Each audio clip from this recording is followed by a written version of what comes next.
Tamil cine இண்டஸ்ட்ரியில mass நடிகரா வலம் வர்ற விஜய் தன்னோட கடைசி மூவியை டைரக்ட் பண்ற வாய்ப்பை ஃபேமஸ் டைரக்டருக்கு கொடுத்திருக்காராம். ஆக்டர் விஜய் இப்போ கோட் மூவில நடிச்சிட்டு வராரு. வெங்கட் பிரபு டைரக்ட் பண்ண ஏஜிஎஸ் நிறுவனம் ரொம்பவே பிரம்மாண்ட பொருட்செலவுல தயாரிச்சிட்டு வர இந்த மூவில நடிகர் விஜய் கூட ஸ்னேகா, லைலா, மீனாட்சி சௌத்ரி, அஜ்மல், பிரேம்ஜி, வைபவ், பிரசாந்த் பிரபுதேவா, மைக் மோகன் ரொம்ப பெரிய நட்சத்திர பட்டாளமே நடிச்சிட்டு வருது. இந்த மூவிக்கு யுவன் சங்கர் ராஜா மியூசிக் பண்றாரு. அந்த மூவியோட படப்பிடிப்பு இறுதி கட்டத்தை எட்டி இருக்கு. கோட் மூவியை தொடர்ந்து நடிகர் விஜய் நடிக்க போற படம் தான் தளபதி 69. இந்த மூவியை பத்தி அப்டேட்டுகளும் தொடர்ந்து கசிஞ்சுக்கிட்டே தான் இருந்தது. ஏன்னா இதுதான் தளபதியோட கடைசி மூவி. தளபதி 69 மூவிக்கு பிறகு சினிமாவை விட்டு விலகிறதா அறிவிச்சிருக்காரு ஆக்டர் விஜய்.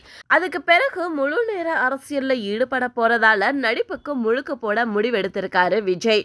இதனால அந்த மூவிக்கான எதிர்பார்ப்பு இப்போ எகிரிக்கிட்டே இருக்கு.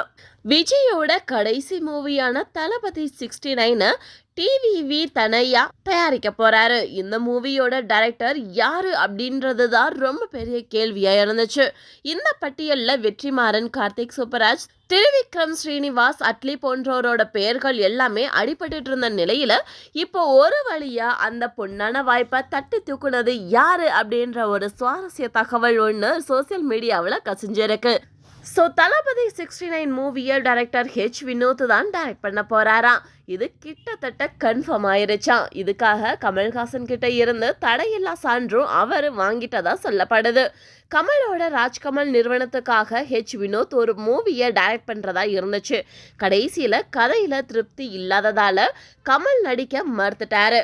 இப்போ அந்த கதையை பட்டி டிங்கரிங் பார்த்து தான் விஜய்க்கு சொல்லி ஓகே வாங்கியிருக்காரா வினோத்.